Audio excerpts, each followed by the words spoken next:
I walked into my parents' house 20 minutes late, and the whole family was already seated around the dining table. My brother Dylan smirked as I took the empty chair at the end. I tried to make small talk, asked about the upcoming family reunion everyone had been planning. Dylan's face twisted into that cruel smile I knew too well. He said I wasn't part of the family and shouldn't show up.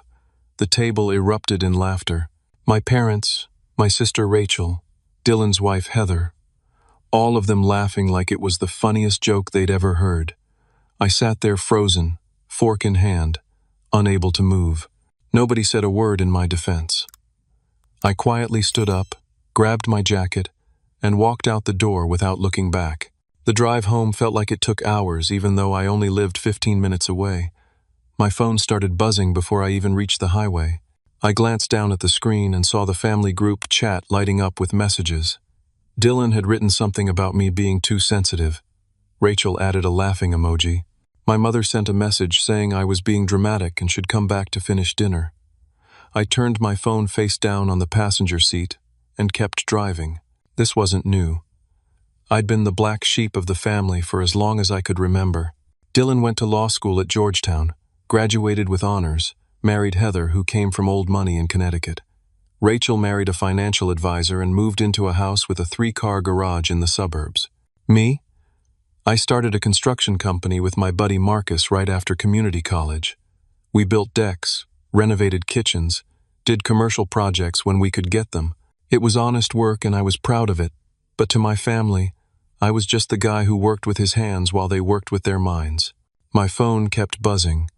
I ignored it all the way home, all through the evening, all the way until I fell asleep on the couch, watching a basketball game I couldn't focus on. When I finally looked at my phone the next morning, there were 37 messages in the family chat. Most of them were jokes at my expense. A few were my mother saying I should apologize for leaving dinner early and making everyone uncomfortable. I didn't respond. I went to work, managed my crew on a school cafeteria renovation project, came home exhausted, and tried to forget about it. Tuesday passed. Wednesday passed. Thursday morning, I was reviewing invoices at my desk when my phone pinged with a notification I hadn't seen in years. It was from my bank. Loan payment failed. Insufficient funds in linked account. My stomach dropped. I opened my banking app and stared at the screen, my hands starting to shake. 6 years ago, I'd co-signed a business loan for Dylan, $200,000 to help him start his law practice. He'd promised me 100 times he'd refinance within a year and get my name off the loan. He never did. I'd been watching that loan on my credit report ever since. But Dylan always made the payments on time, so I'd tried to forget about it. Tried to pretend it wasn't a noose around my neck. Now the payment had failed. That night my phone rang at 11 p.m. It was Dylan. I stared at his name on the screen and let it go to voicemail. He called back immediately. Then again. Then again. 5 times in a row. Then my father called. Then Rachel. My phone wouldn't stop ringing. I finally answered my father's 6th call. My father's voice was tight with tension. He told me I needed to talk to Dylan right away. There was a problem with the loan and Dylan needed my help. I asked what kind of problem. My father said Dylan would explain and that I should call him back immediately. Then he hung up. I sat on the edge of my bed, staring at my phone. It was almost midnight. My hands were shaking. I knew whatever was coming was going to be bad. I called Dylan. He answered on the first ring. His voice was completely different from dinner 4 nights ago. Friendly, warm, almost apologetic. He said he was glad I called. He said we needed to talk about the loan. I waited, saying nothing. Dylan cleared his throat and launched into his explanation. His law practice wasn't doing well. Actually, it hadn't been doing well for 8 months. He'd lost several major clients. Some cases had gone badly. His overhead was killing him. He'd missed the loan payment because cash flow was tight. Just temporary, he assured me. He'd make it up next month. But the bank was being difficult. They were calling him constantly. And since I was the co-signer, they might start calling me too. I asked him how much he missed the payment by. Dylan went quiet for a moment.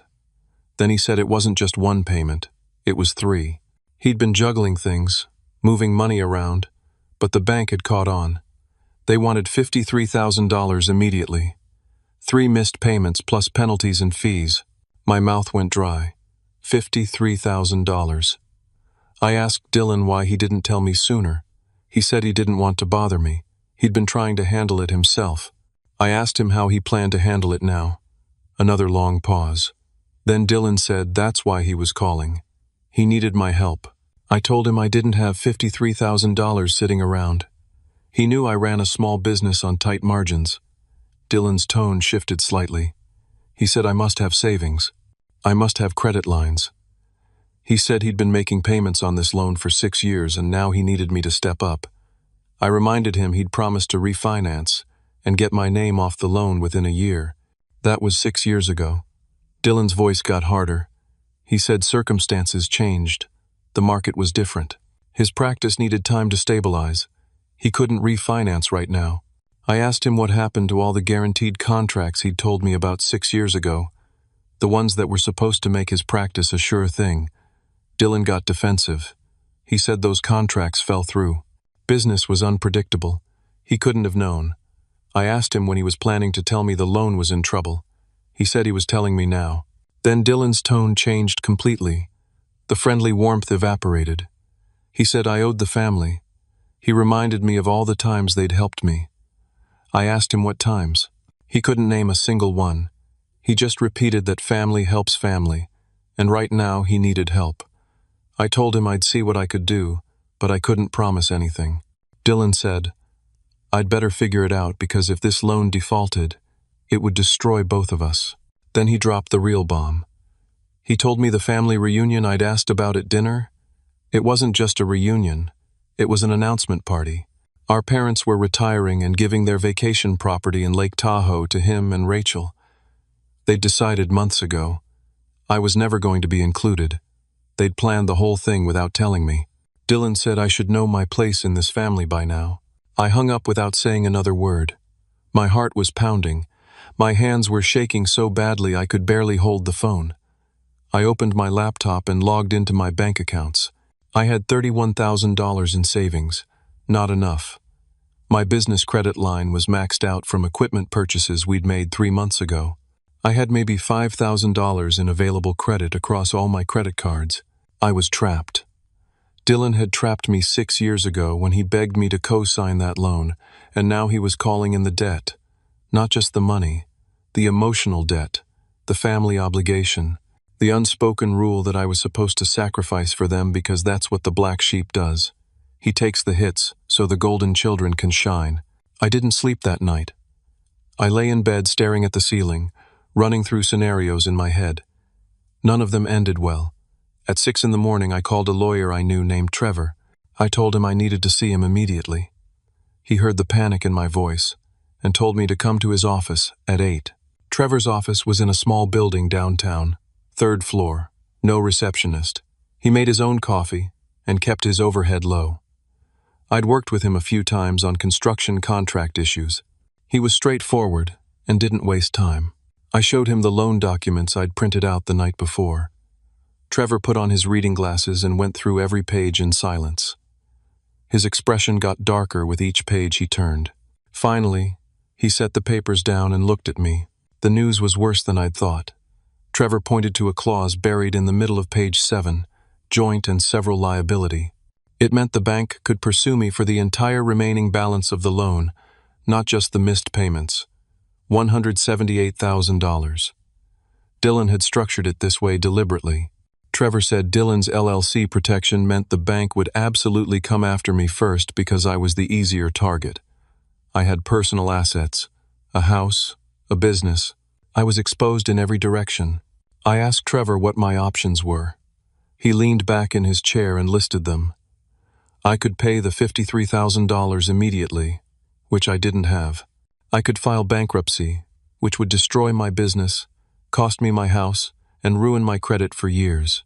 I could sue Dylan for fraud, but that would take years, cost tens of thousands in legal fees, and probably fail because I'd signed the loan voluntarily. Or I could try to negotiate with the bank, but Trevor said they had no incentive to negotiate. They wanted their money, and they knew they could get it from me. Trevor's advice was to pay what I could and try to set up a payment plan. Maybe the bank wouldn't sue immediately if I showed good faith. Maybe I could buy some time. I asked him how much time. He shrugged. Weeks. Maybe a month or two if I was lucky. I left Trevor's office feeling like I was drowning. I sat in my truck in the parking lot and tried to think clearly. I needed to make Dylan understand what he was doing to me. I needed to make my family see that they were destroying my life. I drove to Dylan's house. He lived in an upscale suburb 20 minutes north of the city. 4-bedroom colonial with a 2-car garage and a manicured lawn. I pulled into his driveway at 10 in the morning. Dylan's car wasn't there, but Heather's Mercedes was. I rang the doorbell. Heather answered wearing yoga pants and a fitted top, her blonde hair pulled back in a ponytail. She looked annoyed to see me. I asked if Dylan was home. She said he was at the office. I asked if we could talk. She sighed and let me in. We sat in their living room. Everything was spotless and expensive.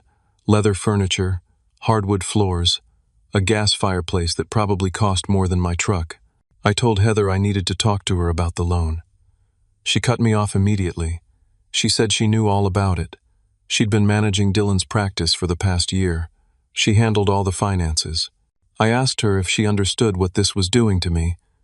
Heather's expression didn't change. She said I was being dramatic. Dylan had hit a rough patch, but businesses have ups and downs. I needed to be a man and handle my obligations. I told her I'd co-signed the loan as a favor 6 years ago, and Dylan had promised to refinance. Heather waved her hand dismissively. She said promises change when circumstances change. Dylan couldn't refinance right now. End of story. Then she told me something that made my blood run cold. Dylan had missed the payment deliberately. It was a test. They wanted to see if I'd step up and pay it myself without being asked. They were restructuring Dylan's business, and they needed to know if I was reliable, if I could be counted on. Heather stood up and walked to a desk in the corner. She came back with a folder. Inside was a document, a loan assumption agreement. She said if I signed it, I'd take full responsibility for the entire $178,000. Dylan would be released completely. His name would come off the loan. Just mine would remain. I stared at her in disbelief. I asked her if she was serious. She said completely serious. This was the cleanest solution. I'd assume the loan, refinance it on my own terms, and everyone could move on. I asked her what happened if I didn't sign. Heather's expression went cold. She told me that if I refused, they'd make sure everyone in their professional and social circles knew I was trying to destroy Dylan's career over money. Dylan had connections all over the legal community. He had friends in city government. Heather said they'd make sure I never got another municipal contract for my construction business.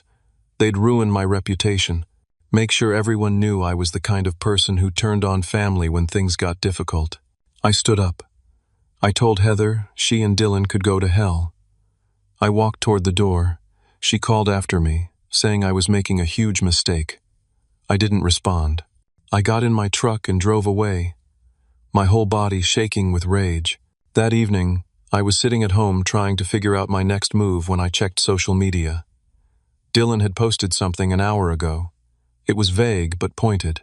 He wrote about how hard it was when family members tried to sabotage your business during difficult times, how some people couldn't handle other people's success, how he was grateful for his real friends who stood by him. The comments were already rolling in. Friends and extended family members expressing support, telling Dylan to stay strong, asking who would do something so terrible. Nobody mentioned my name, but I knew it was coming. Dylan was building a narrative. I was going to be the villain. 2 days passed. I didn't hear from Dylan or my parents. I spent those days working, trying to focus on my business, trying to figure out what to do. Then Rachel called. Her voice was soft and sympathetic. She said she'd heard about the situation with Dylan and the loan. She said it was terrible, and she wanted to help. She suggested we meet for coffee to talk it through as family. Away from Dylan, away from our parents, just the two of us. I was desperate for any ally. I agreed. We met at a coffee shop near her house on Saturday morning. Rachel hugged me when I arrived. She ordered us both coffee and we sat in a corner booth. She asked me to tell her everything from my perspective. I did. I explained the whole situation. The co-signed loan, Dylan's promises, the missed payments, Heather's threats.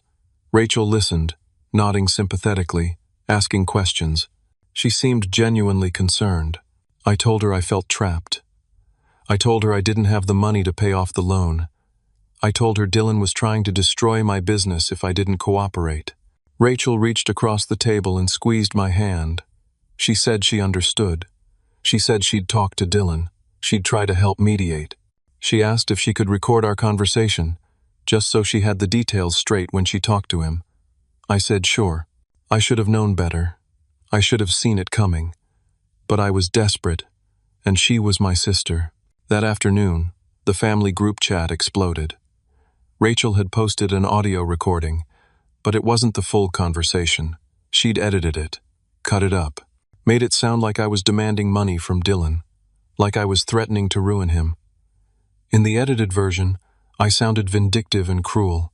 She'd taken my words completely out of context. The extended family chat that included aunts, uncles, and cousins lit up with responses. Within an hour, I had dozens of angry messages. My uncle Gary, who'd given me my first construction job when I was 19, sent me a message saying he was disgusted.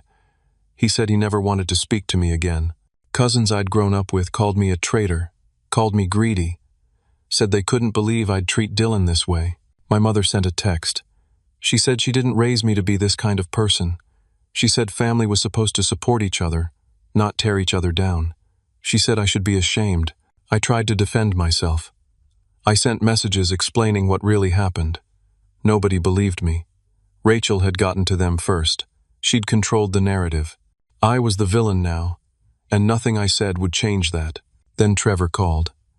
The bank had officially accelerated the loan. All $178,000 was now due immediately.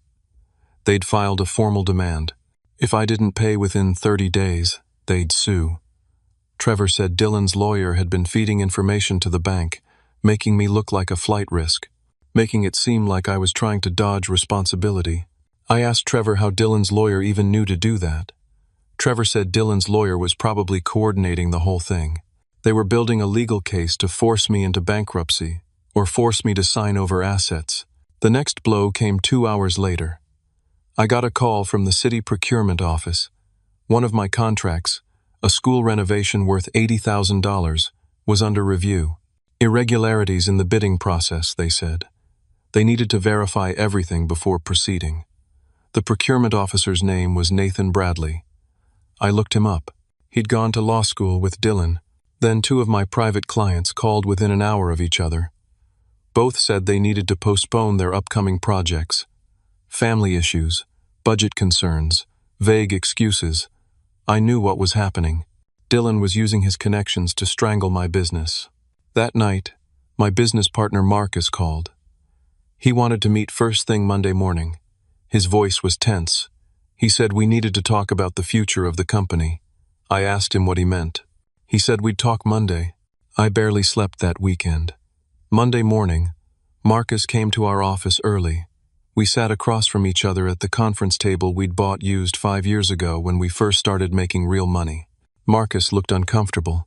He said he'd been talking to his wife all weekend. He had 3 kids, a mortgage. He couldn't afford to have his family's security threatened by my personal problems. I asked him what he meant by that. Marcus said if my financial issues threatened the business, he needed to protect himself. He'd talked to a lawyer about dissolving our partnership. He didn't want to do it, but he had to think about his family first. I felt like I'd been punched in the stomach. Marcus was the one person I'd thought I could count on. We'd built this business together from nothing.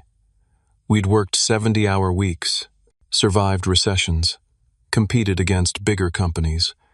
And now he was bailing because my family was destroying me. I told Marcus I understood. I didn't, but I said it anyway.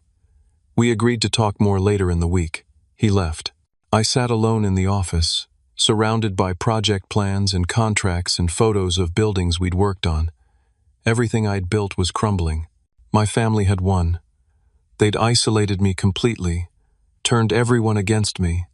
destroyed my reputation and threatened my business, and I had no way to fight back. Dylan was a lawyer with connections. I was just a contractor with a high school diploma and a community college certificate. That night, I sat in my apartment staring at the wall.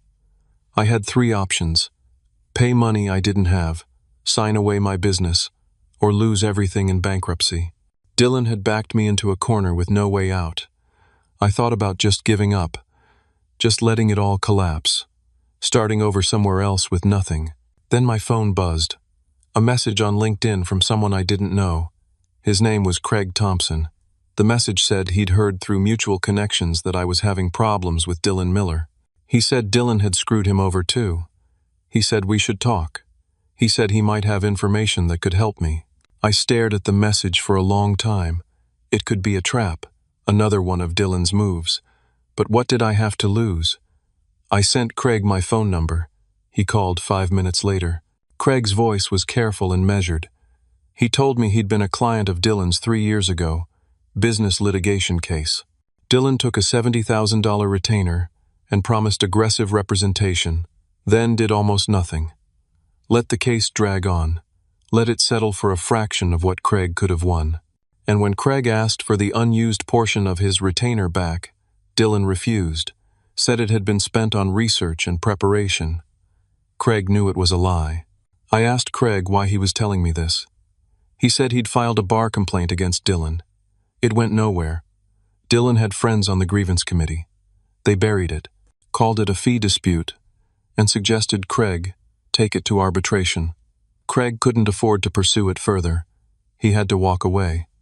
But he'd kept all his documentation, every email, every billing statement, every piece of evidence that showed Dylan had stolen from him.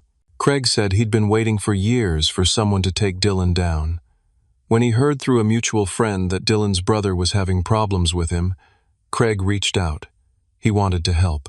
I asked Craig what he wanted in return. He said nothing. He just wanted Dylan to face consequences.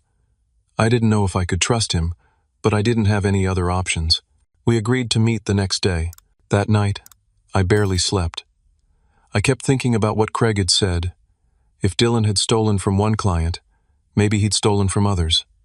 Maybe there was a pattern. Maybe I could find enough evidence to destroy his law practice the same way he was trying to destroy my business. In the morning, I called Brooklyn. We dated in college, broke up when she moved to Chicago for grad school. She became a forensic accountant. We'd stayed friendly over the years, exchanging messages on birthdays and holidays. I hadn't talked to her in over a year, but I needed help, and she was the only person I could think of who might understand the financial side of this. Brooklyn answered on the second ring. I explained everything: the loan, Dylan's failing practice, the threats, Craig's story. When I finished, there was a long silence. Then Brooklyn said she was appalled.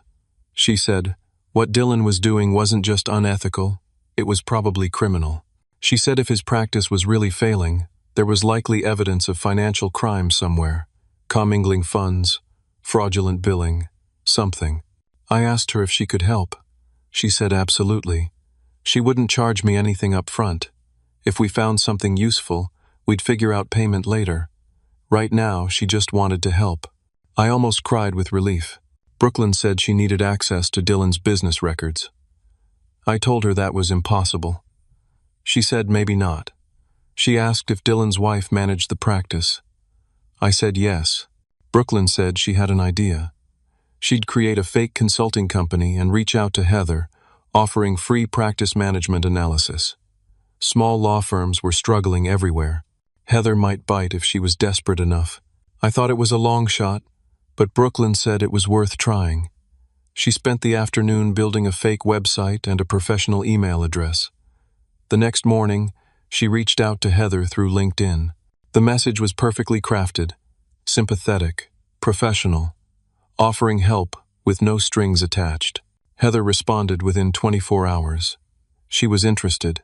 She said Dylan's practice was going through a transition, and they could use some outside perspective. She sent over some basic financial summaries for the analysis. Brooklyn called me that evening. She was excited. The numbers didn't make sense, Dylan had been reporting income that didn't match his client billings. There were transfers to personal accounts that weren't properly documented. Red flags everywhere. She needed more detailed records to prove anything, but this was the beginning. Then the next blow hit. The bank called. They were done waiting. They were filing suit against me in 48 hours for the full $178,000 plus penalties and legal fees. The total was now $212,000. Once they filed, there would be an automatic lien on my assets, my house, my truck, my share of the business, everything. I had 2 days. Brooklyn said she'd work as fast as she could, but building a case took time. We needed more evidence, more victims, more proof that Dylan was running his practice like a criminal enterprise. That night, I got another message, this time on LinkedIn again, from Craig. He said he'd been making calls. He'd found 2 other former clients of Dylan's who had similar stories. One was a woman named Patricia who'd hired Dylan for a divorce case. He took a $40,000 retainer and then barely communicated with her. Let deadlines pass. Finally, she had to hire another lawyer to clean up the mess. Dylan kept the entire retainer. The other was a small business owner named Tom. Dylan represented him in a contract dispute, took $35,000 up front, did minimal work. The case settled badly.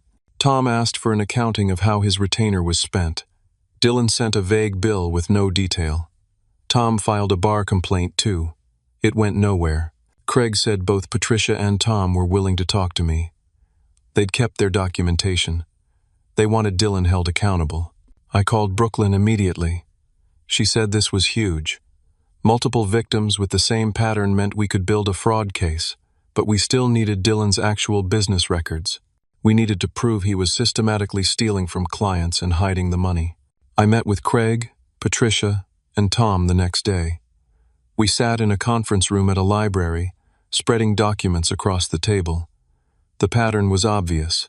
Dylan took large retainers, did minimal work, kept the money. When clients complained, he either ignored them or sent bogus bills that didn't add up. He'd been doing this for at least 4 years. Brooklyn reviewed everything. She said Dylan wasn't just unethical, he was stealing.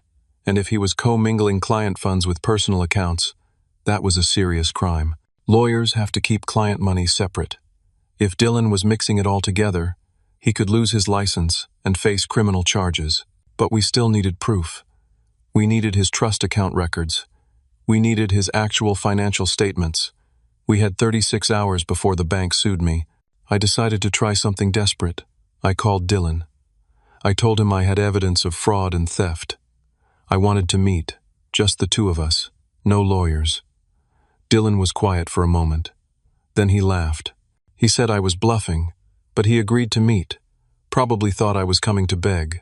We agreed to meet at a diner the next morning.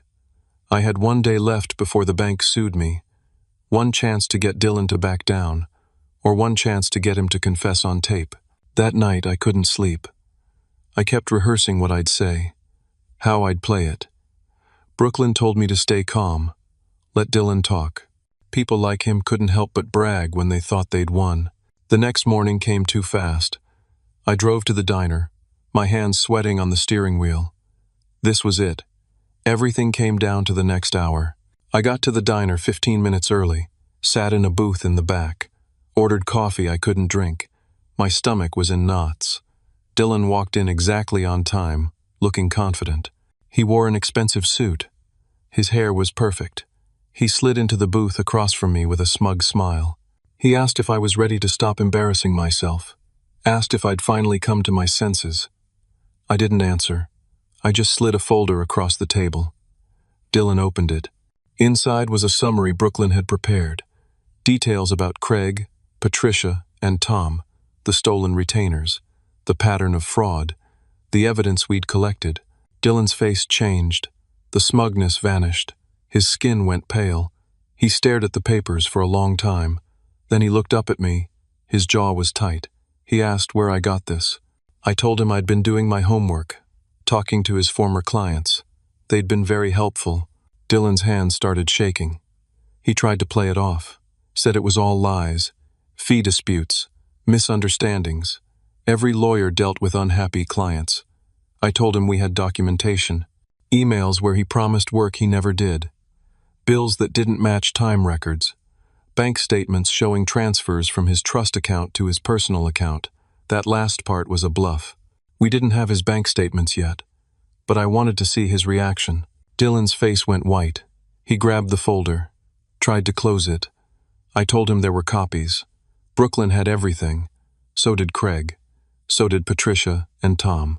Dylan stood up like he was going to leave. I told him to sit down. We weren't done talking. I laid out my terms. Within 24 hours, Dylan would contact the bank. He'd pay the missed loan payments. He'd refinance the loan in his own name, removing me completely. He'd drop all the fake liens against my business that I'd just learned about that morning. He'd leave me alone forever. In exchange, I'd give him 6 months to make things right with his former clients before we reported him to the Bar Association. Dylan sat back down. His face was red now, angry. He said I had no proof that would hold up in court. He said I was trying to extort him. He said he'd sue me. He said I had no idea who I was messing with. He stood up again, told me I'd regret this, started walking toward the door. Then the door opened. 2 men in suits walked in. Dylan stopped. They walked straight to our booth. One of them held up a badge. State Bar Association Investigative Unit. They said they needed to talk to Dylan about some complaints. Dylan's face went from red to gray. Brooklyn was sitting 3 booths away. I hadn't even seen her come in. She'd been recording everything, and she hadn't waited for my deal to play out. She'd reported Dylan to the Bar Association the day before, given them everything we'd found. The investigators had been building a case while I'd been setting up this meeting. Dylan's phone rang. It was Heather. He answered, his hand shaking. I could hear her voice from across the booth, high-pitched and panicked. The Bar Association had shown up at his office with a warrant. They were going through his files, going through his financial records. Client trust accounts were frozen. Word was already spreading. The local legal newspaper had gotten wind of it. Dylan sat down heavily. He looked like he might throw up. The investigators asked if he'd come with them to answer some questions. Dylan nodded. He looked at me. For the first time, there was no smugness, no superiority, just fear. The investigators let him out. Brooklyn came over to my booth. She sat down and squeezed my hand. She said the Bar Association had moved faster than she expected. They'd found enough red flags in Dylan's finances to launch a full investigation. They'd frozen his accounts, suspended his ability to take new clients pending the outcome. My phone rang. It was Trevor, my lawyer. He sounded shocked. The bank had just called him. They were withdrawing their lawsuit against me. They'd learned about the fraud investigation. They didn't want to be associated with Dylan's case. They were working to remove me from the loan entirely. I was free. I sat there in disbelief. It was over, just like that. Dylan's world was collapsing and mine was saved. Over the next few hours, more news came in. 3 more of Dylan's former clients had come forward with complaints. The state bar was expanding their investigation.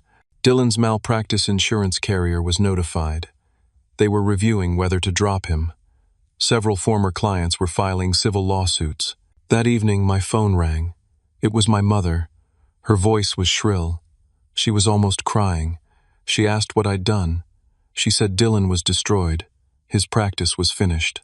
His reputation was ruined. She said I'd torn the family apart. I asked her if she'd read the complaints, if she knew what Dylan had been doing. She said it didn't matter. He was family. I should have protected him. I told her Dylan had been stealing from clients for years. He'd tried to ruin my life to cover up his crimes. He'd used me as a scapegoat. She said I was exaggerating. Rachel got on the phone.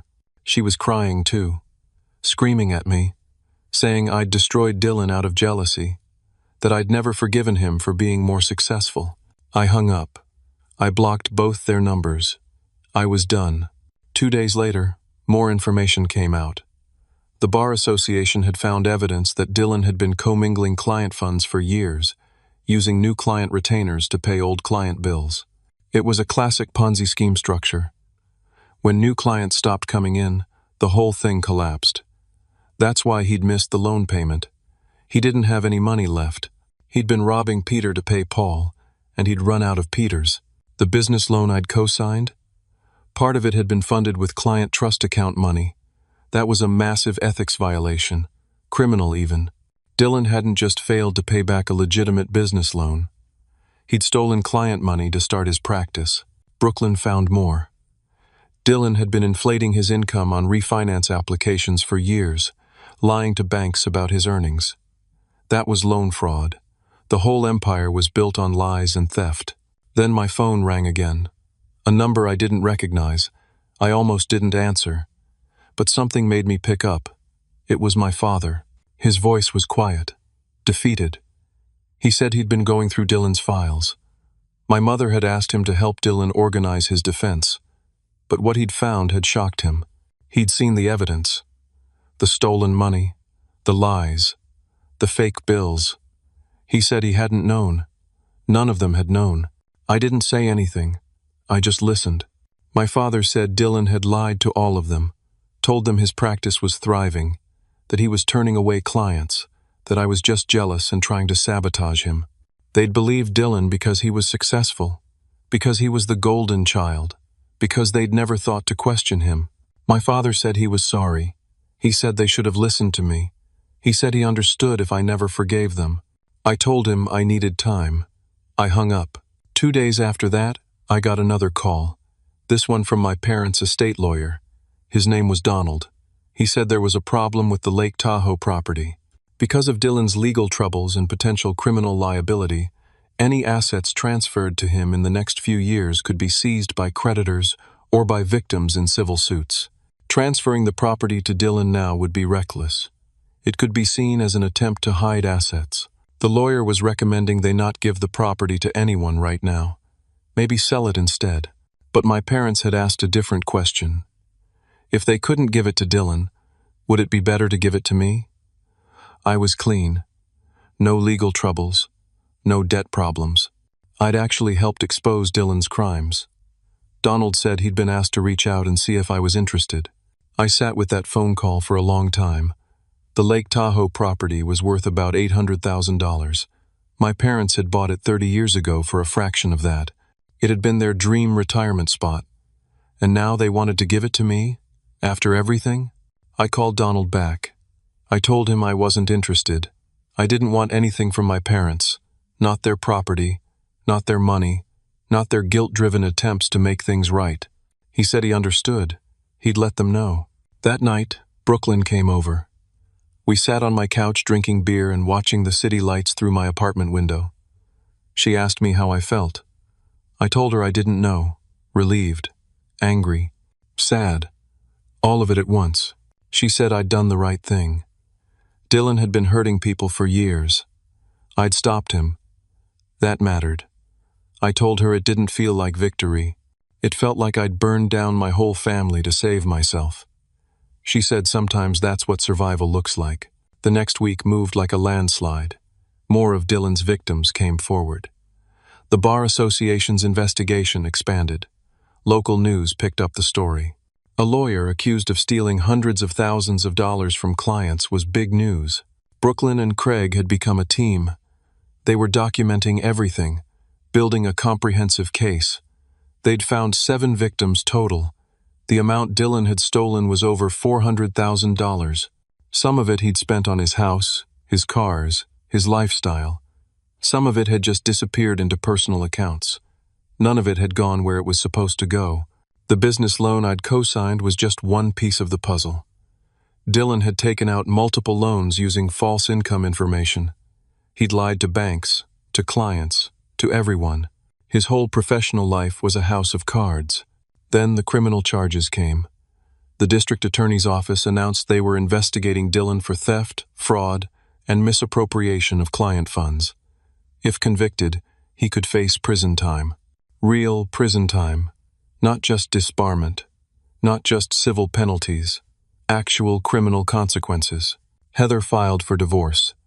She released a statement through her lawyer saying she'd been deceived by Dylan. She hadn't known about the financial crimes. She was cooperating with investigators. She was taking their 2 kids and moving back to Connecticut to live with her parents. Dylan's perfect life was disintegrating. Marcus called me. He apologized, said he'd been scared and reacted badly. He said he wanted to keep our partnership together if I was willing. I told him I'd think about it. I understood his fear, but trust was hard to rebuild. We agreed to talk more in a few weeks. My business was recovering. The city contract that had been under review was reinstated. My private clients started calling again.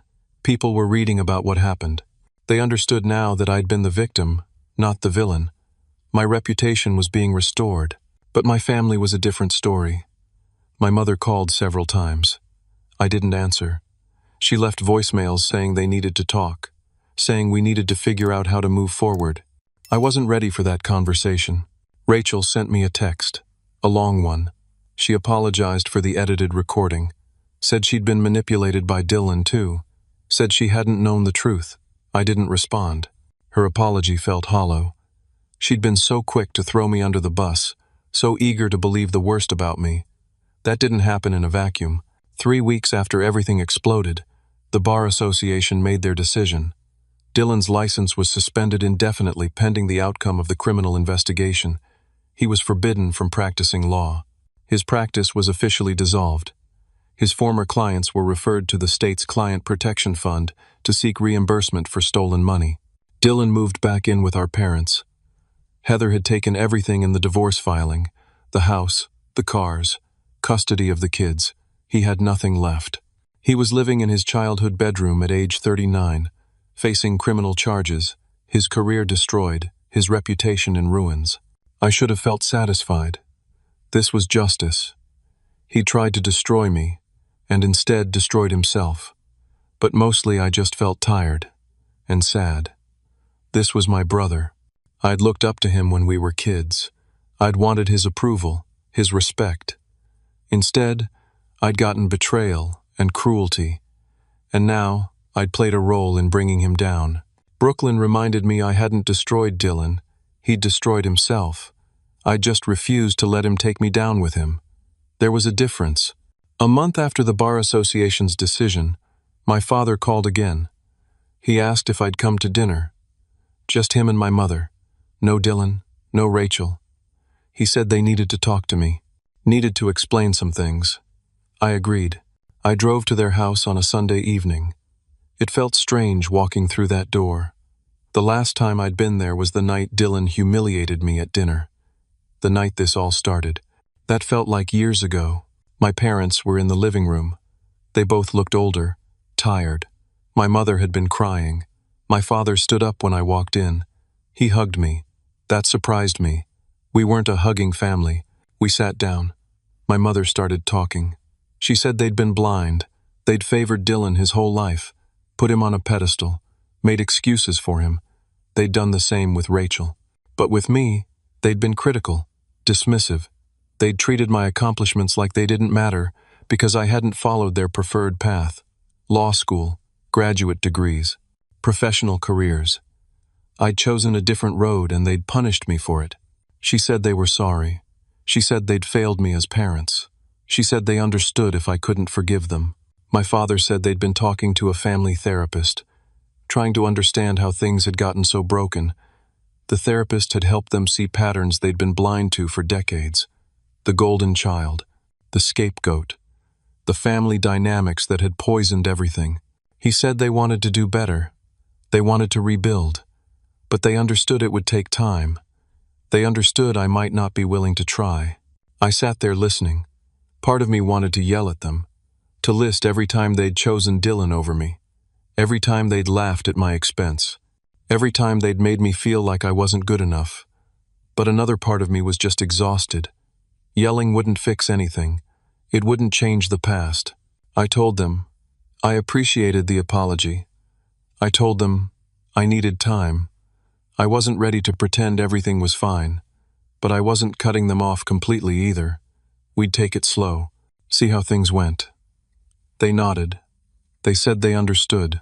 As I was leaving, my mother asked if I'd come to Thanksgiving. It was 2 months away. She said it would just be family. Dylan would be there. Rachel too. But if I came, They'd make it clear that certain behaviors weren't acceptable anymore. No jokes at my expense. No dismissing my life. Real respect. I told her I'd think about it. Driving home, I felt something shift. Not forgiveness exactly, not trust, but maybe the beginning of acceptance. My family had hurt me. They'd failed me in fundamental ways, but they were trying to acknowledge it. That was something. Not enough, but something. Brooklyn was waiting at my apartment when I got home. I'd given her a key a week earlier. We'd been spending most nights together, falling back into old patterns, old feelings. It felt right in a way. Nothing had felt right in years. She asked how it went. I told her about the apology, the therapy, the Thanksgiving invitation. She asked what I was going to do. I said I didn't know yet. She said whatever I decided, she'd support me. That night, lying in bed, I thought about everything that had happened. 2 months ago, I was the family scapegoat, the black sheep, the failure. I'd been trapped by a loan I never should have signed. My business was threatened. My reputation was destroyed. I had no allies and no way out. Now Dylan was the one facing ruin. I was free. My business was growing. I had Brooklyn. I had real friends who'd stood by me. Craig, who'd reached out when he had nothing to gain. Trevor, who'd helped me navigate the legal maze. Marcus, who'd apologized and wanted to rebuild. Patricia and Tom, who'd been brave enough to come forward. I'd lost my family, or at least the version of family I'd grown up with. But maybe that wasn't a loss. Maybe that was freedom. Thanksgiving came. I decided to go. Brooklyn came with me. I told my parents ahead of time that I was bringing her. They said of course. They sounded genuinely happy I'd be there. We arrived at their house at 2 in the afternoon. Dylan's car was already in the driveway. So was Rachel's. My stomach tightened. Brooklyn squeezed my hand. We walked in together. The house smelled like turkey and stuffing. My mother was in the kitchen. She hugged me when we walked in, hugged Brooklyn too. My father was in the living room. He shook my hand, smiled, genuine warmth in his eyes. Dylan was on the couch. He looked terrible. He'd lost weight. His face was drawn. He had dark circles under his eyes. He didn't look up when I walked in.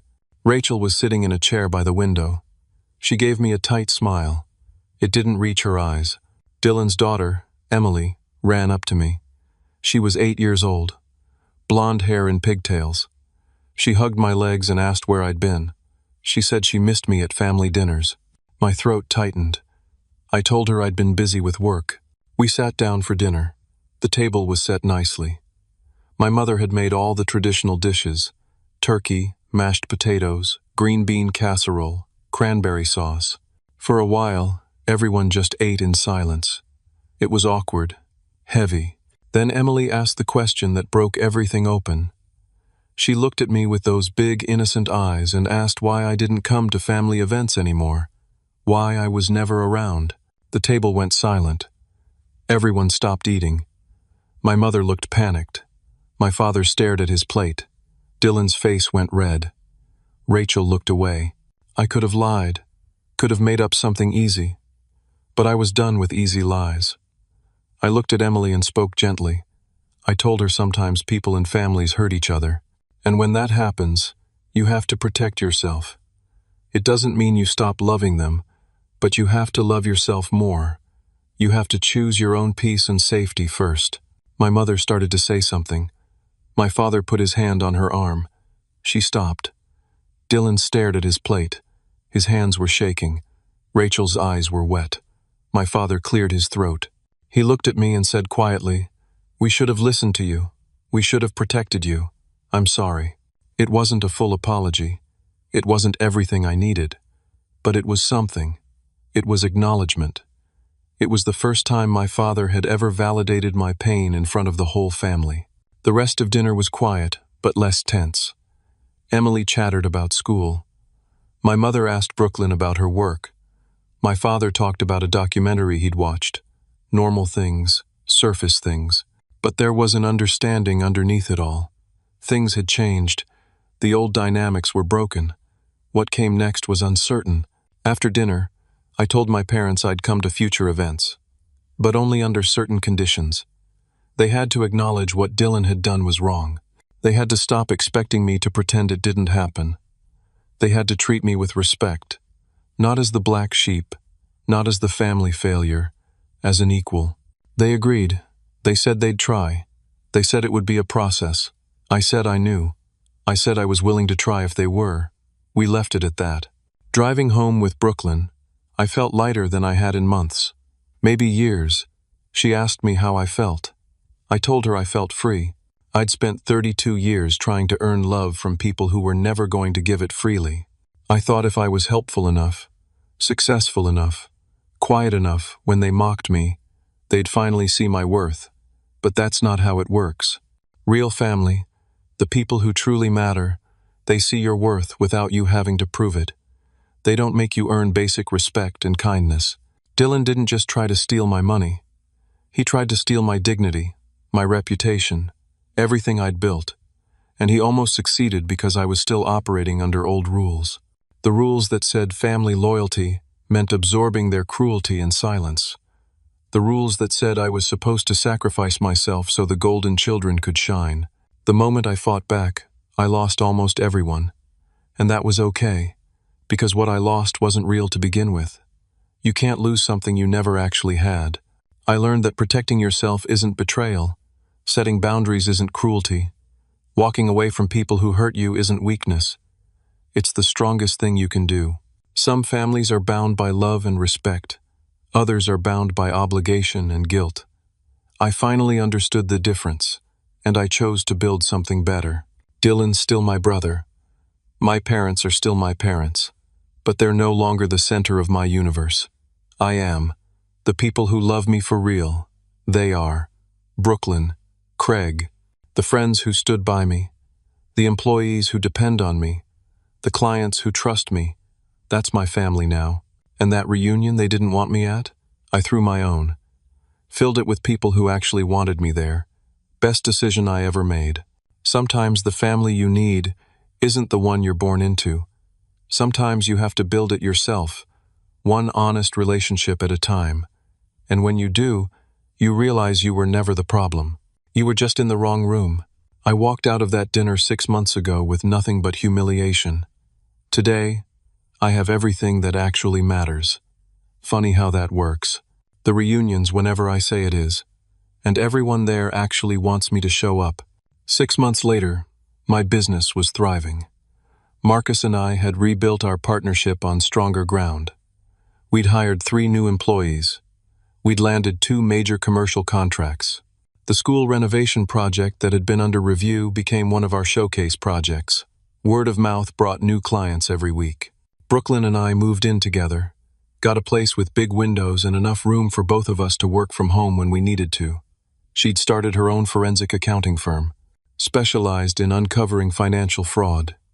She had more work than she could handle. Dylan was still living with our parents. The criminal charges were moving through the system slowly. His lawyer was negotiating a plea deal.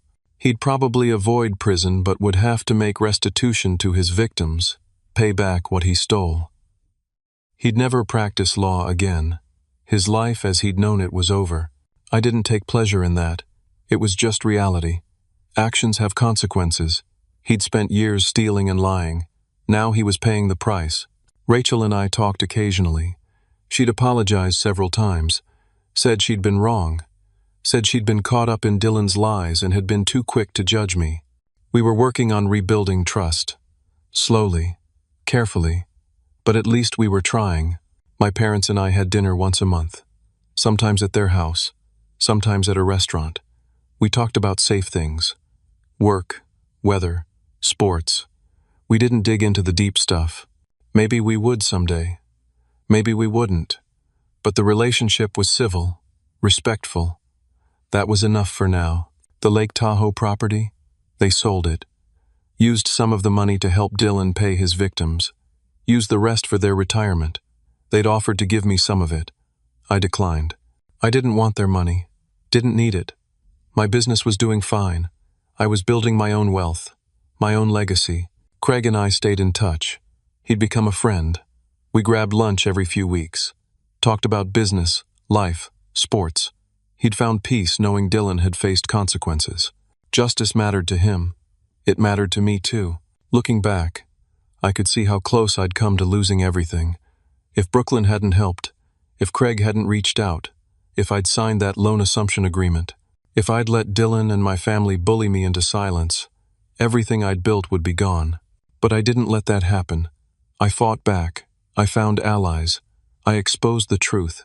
And I survived. More than survived. I built a life I was proud of. A life surrounded by people who actually cared about me. People who saw my worth without me having to prove it every single day. That's the lesson I carried forward. That's what I wanted to share. You don't owe anyone your self-destruction. Not family. Not friends. Not anyone. If someone demands you set yourself on fire to keep them warm, walk away. Let them find their own warmth. Protect your own flame. Family is supposed to be a source of support and love, but sometimes it's not.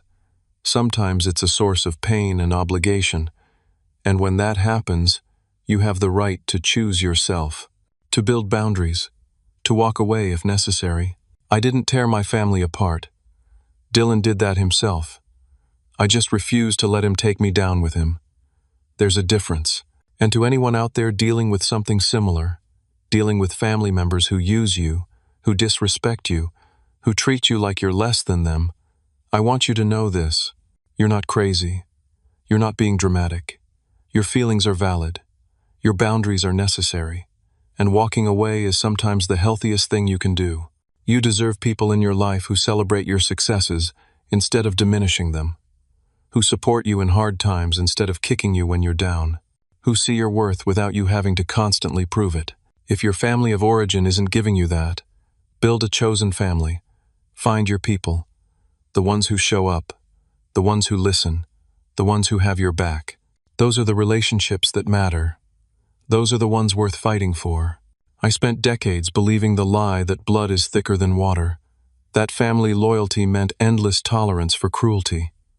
I believed I was the problem, too sensitive, too dramatic, too much, but I wasn't. I was just surrounded by people who benefited from me believing that. People who needed a scapegoat to make themselves feel superior. Breaking free from that was the hardest thing I've ever done, and the best thing I've ever done. I have peace now. Real peace. Not the fake peace that comes from pretending everything's fine, but the deep peace that comes from living authentically, from being surrounded by genuine love and respect. That's worth more than any inheritance. Worth more than any family approval. Worth more than fitting into a role that was never meant for me. So here's my question for you. Have you ever had to choose between family loyalty and your own well-being? Have you ever walked away from toxic family dynamics? Or are you still trying to figure out how? Your story matters. Your experience matters. Share it in the comments below. Let's support each other. Let's remind each other that we're not alone. And if this story resonated with you, if it helped you feel less alone or gave you courage to set your own boundaries, I'd appreciate it if you'd hit that like button. Subscribe to hear more stories about real struggles and real triumphs. Share this with someone who might need to hear it. Someone who's trying to figure out their own family dynamics. Someone who needs permission to choose themselves. Thank you for listening to my story. Thank you for being here. I hope you find your own peace, your own chosen family, your own version of freedom. You deserve it. You've always deserved it. Don't let anyone convince you otherwise. Take care of yourselves. Choose yourselves. Build lives you're proud of. And remember, the reunion is whenever you say it is. Make sure it's filled with people who actually want you there.